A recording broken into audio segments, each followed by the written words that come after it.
Assalamualaikum warahmatullahi wabarakatuh. I'm Razan Waidabadusha. I'm going to present on a very interesting topic, Islamic versus conventional credit card.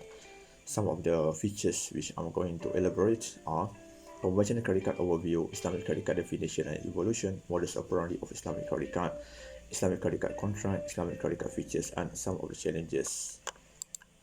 Why credit card is preferred? It offers flexibility to cardholder to make payments for purchases. We don't have to carry a lot of cash with us concerning safety and protection. Furthermore, the proliferation of e-commerce which requires e-payment made it easy for credit card to be utilized. It has a free payment mechanism and minimizes the need for carrying cash. Instead of having enormous cash in hand, we can minimize it by purchasing goods and services via credit card, which is more easier and effective.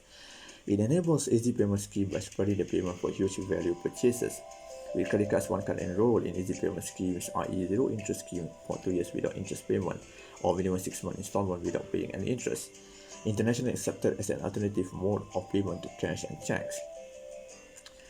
Credit card, instead of paying cash, which one might need it to utilize for other urgent matter, credit card could be used as a contingency plan. It is an essential payment instrument to perform e-commerce transactions. Credit cards could be used easily across the globe without having a concern about shortage of cash, and e-commerce requires e-payment which could benefit users in purchasing goods or items online. Non-monetary benefits such as bonus point, takaful, and other exclusive privileges in traveling, shopping, and dining will also be granted to the cardholders. How credit card payments processed? The very first step is the merchant submits the information about credit card transaction to the credit card gateway for the customer on behalf of the customer.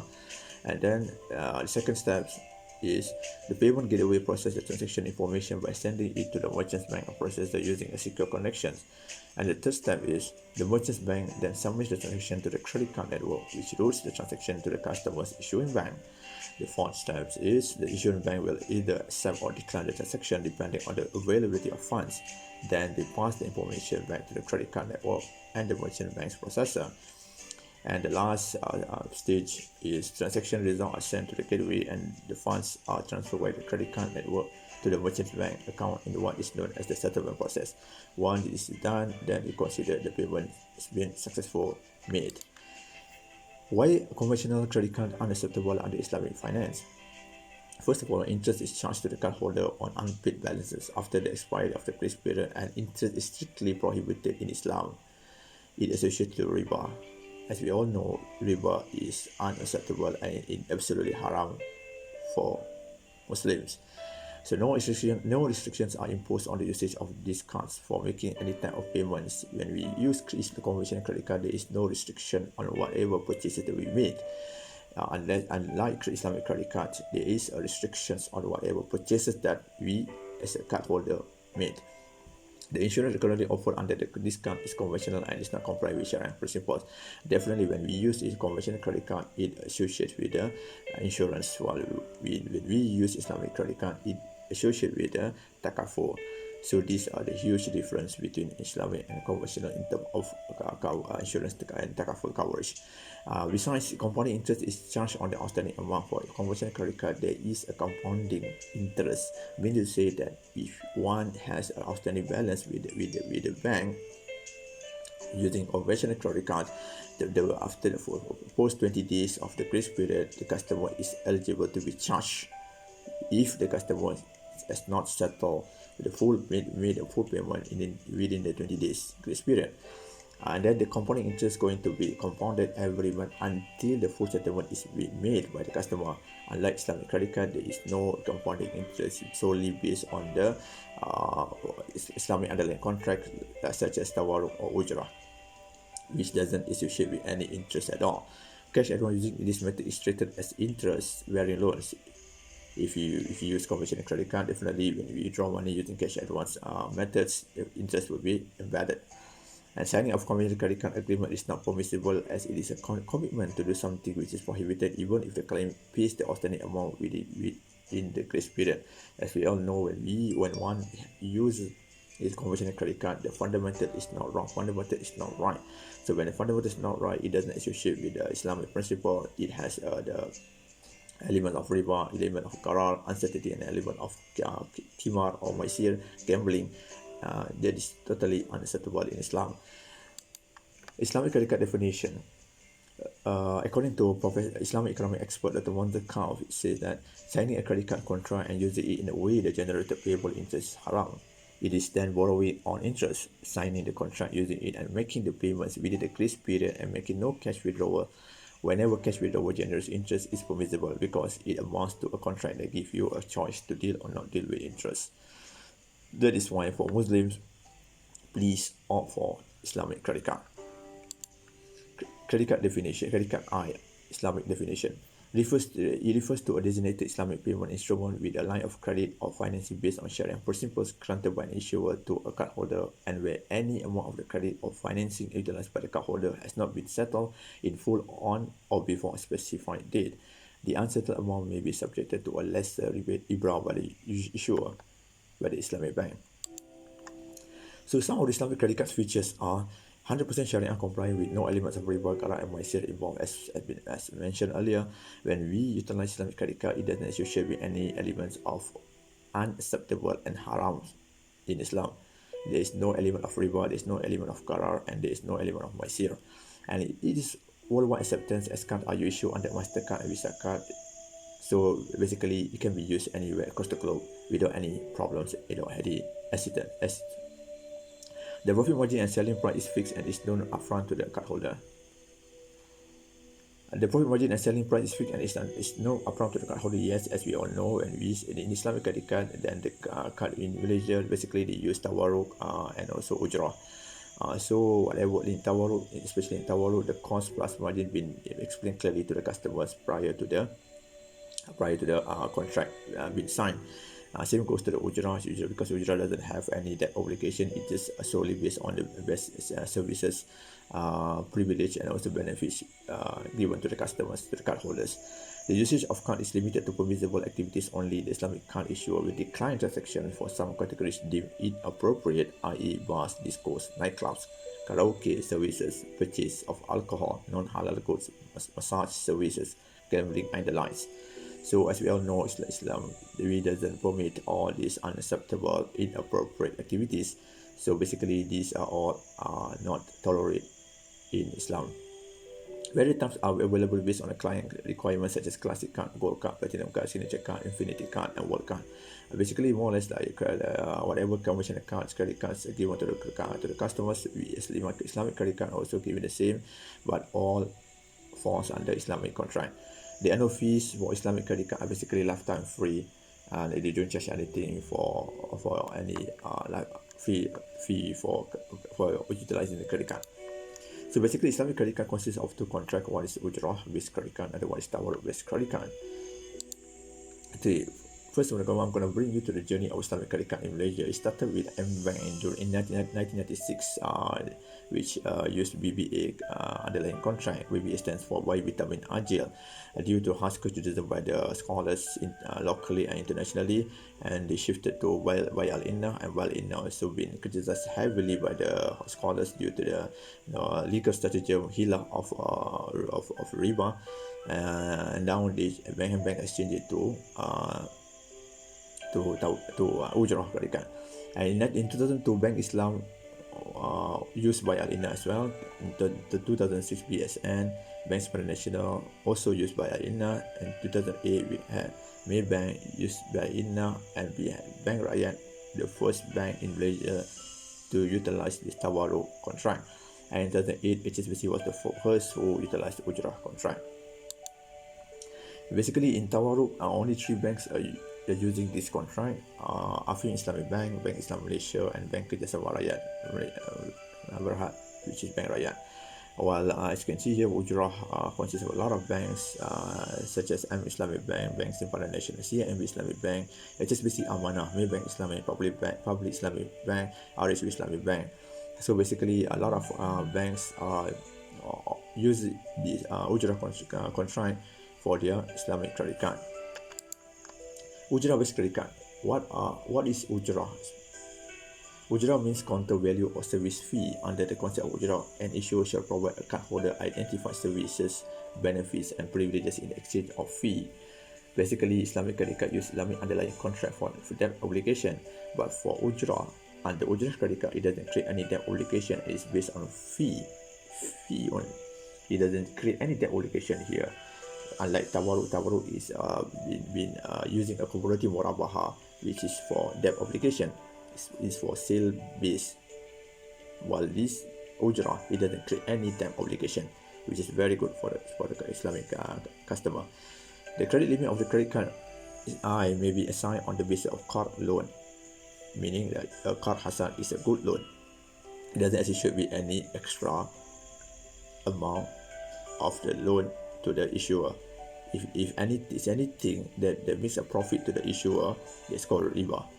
So, such as for retail purchase or cash withdrawal or any other mode of utilization as determined by the issuer from time to time, ujrah fee is allowed to be charged on credit card Islamic. The fees are charged on services, privileges, and benefits that must be permissible in Sharia.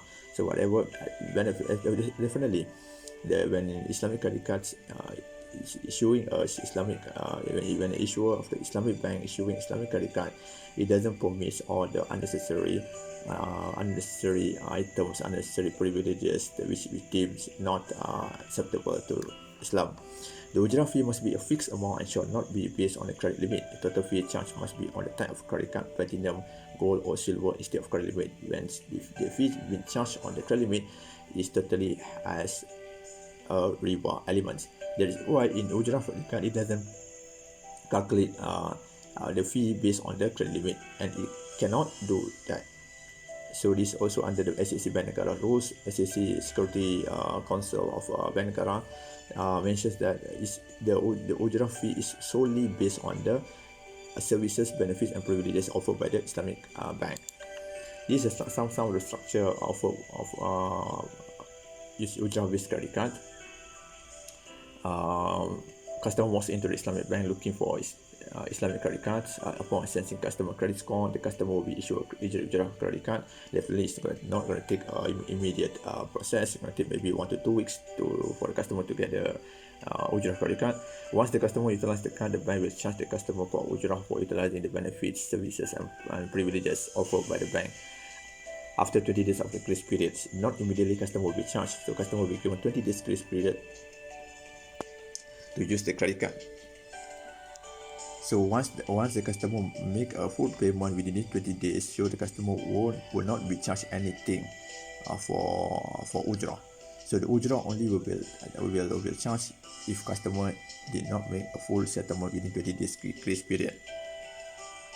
So what are the minimum age and income requirements? A minimum age of principal cardholder must at least 21 years old during the application of the credit card. The minimum income must be at least 24,000 per annum. Those whose income are and below 36,000 per annum, the issuer should ensure the cardholder can only hold credit cards from a maximum of 2 issuers. Let's say Ali wants to apply for a credit card and at the same time he has a Bank A and Bank B credit cards, so he cannot apply, he's not eligible to apply for the third credit cards, because these are the requirements by the Bank Negara. If Ali insists of having another credit card, he should carry one of the current credit card. So the maximum credit limit extended to the cardholder shall be twice its monthly income per issuer. This is applicable to both an existing and new cardholder. These are for management fee. In conventional, it says the interest, but in Islamic, we don't call it as an interest because it's unacceptable. So we call it as a management fee for ujrah. Retail transactions shall be kept as follows. These are the procedures and regulations made by Bank Negara. So first, tier 1, maximum of 1.25% per month, which is equivalent to 15% per annum of the total outstanding balance. Meaning to say that cardholder who promptly settle their minimum payment due for 12 consecutive months will entitle for tier 1. For tier 2, maximum of 1.42% per month, which is equivalent to 17% per annum of the total outstanding balance. Meaning that cardholders will promptly settle their minimum payment due for 10 months or more in the 12-month cycle. And the tier 3, maximum of 1.5% per month, which is equivalent to 18% per annum of the total outstanding balance, meaning that cardholder who do not fall within the above categories will have to pay 18% per annum, which is very, very high. And then the cash withdrawal transaction should be kept at a maximum of 1.5% per month, which is equivalent to 18% per annum. This, whether it's talking about Islamic or conventional, is more or less the same, because all the charges have been made by Bank Negara. So the bank is the issuer of this cardholder cannot set their own limit. It all rely on the bank account regulation. An issuer shall ensure that profit or fee is imposed on retail transaction and cash withdrawal transaction only, and the issuer shall grant defraud or rebate to a cardholder for the unutilized portion of total profit or fee. In Ujira credit card, it has a special unique features that says that if the customers make a very good paymaster every month, it doesn't owe the bank, doesn't utilize the full of the fee services, so the customer will entitle for a rebate. An issuer shall not impose management fee on the portion of outstanding balances that relate to profit or fee that is carried forward from the previous statements. So we all know this Islamic credit card, so they cannot carry forward the previous balances, or else it's going to fall under riba. If the cardholder does not have any carry forward balance in its credit card Islamic account, an issuer shall not impose fee for at least 20 calendar days from the date of all retail transaction paid with the credit card IDs as mentioned earlier. So late payment charges, these are some of the payment charges which the Islamic credit card are eligible to take, but on the strict condition. The late payment charge shall only be applicable to retail transactions and cash withdrawal transactions. The late payment charge shall be the lower of 1% of the outstanding balance, or RM100 ringgit. If an issuer intends to set a minimum late payment charges, it shall not exceed the RM10. The issuer shall place the excess charge in the Karamah account if the charge imposed is more than the actual cost borne by the issuer. If the issuer or the banks insists of taking more than this like the amount being granted by the bank, so the whatever extra amount being imposed to the customer has to be channeled into the charity account. It cannot be declared as the bank's profit. An issuer should also consider difficulty faced by a cardholder and give extension for repayment or reduce the charge for late payment where relevant. This, according to Islam principle, one has to need another. If there is a hardship faced by the other party. So during this COVID-19, we can see a lot of people have been affected by this COVID-19 tremendously and enormously. So it is part of the bank's practice that for Islamic bank practice that they need to comply with. If the Islamic bank sees that their customers have been affected, so they can actually give some rebate to the customers in terms of making the full payment. Though this credit card doesn't fall under the moratorium target, the moratorium is on bank's discretion to give it a discount to its customers. The charge for late payment and monthly profit charge shall not be compounded, as we all know. If it compounds, that so that it is associated with the riba. So these are some of the features which the banks, BSN Bank National Ujrah credit card is given to teachers card. As we can see here, it has an 8.8% profit rate, which is the cheapest in Malaysia. On one condition, the customer has to pay for 12 months in a row without any late payment. So there is no yuran tahun, there is no annual fee, and then we can know this supplementary card for free, and then we have a double points and points reward. We have the customers privileges, and we have the credit cards coverage under Takaful, and then we have a touch and go card associated with this BSN credit card. We do have Takaful for travel,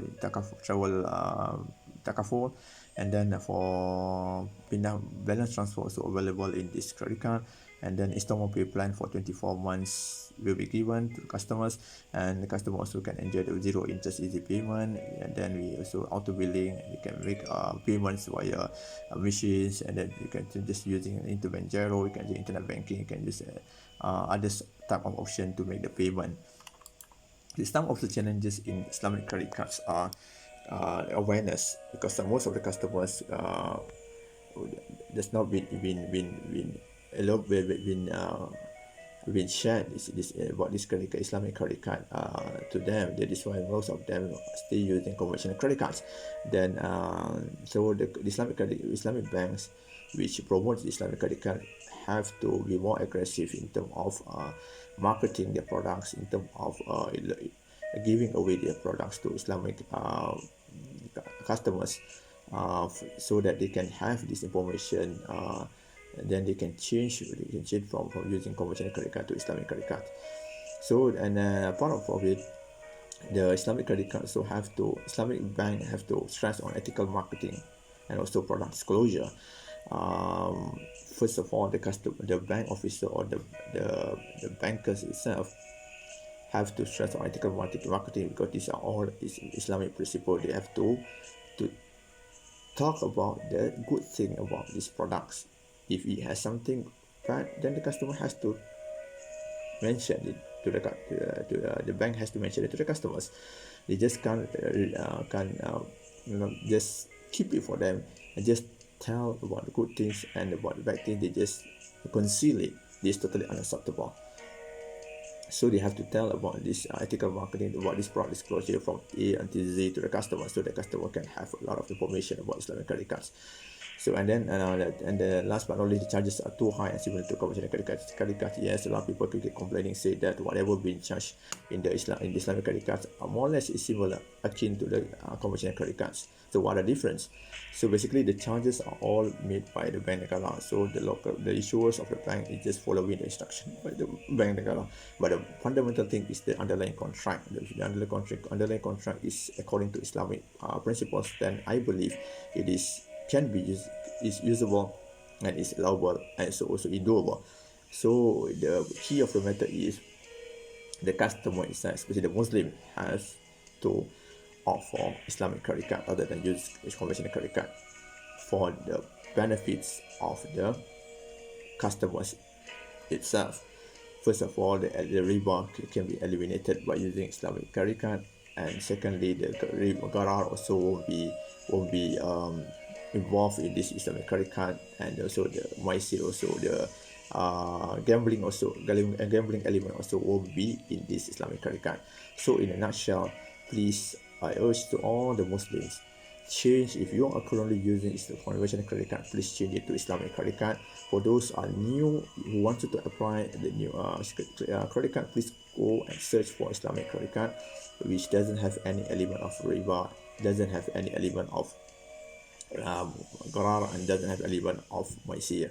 And this going to protect us if we fail to make a payment within 20 days, because there is interest for conventional credit card.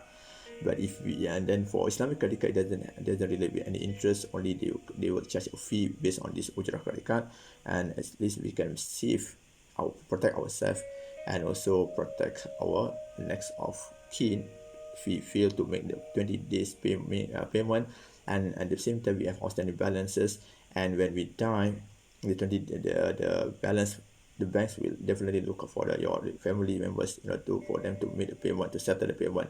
But when we use this Islamic credit card, we're going to protect us, because there is an element of takaful coverage there. So basically, again, please look for Islamic credit card. With that, I'm going to end my presentation. Thank you very much. Assalamualaikum warahmatullahi wabarakatuh.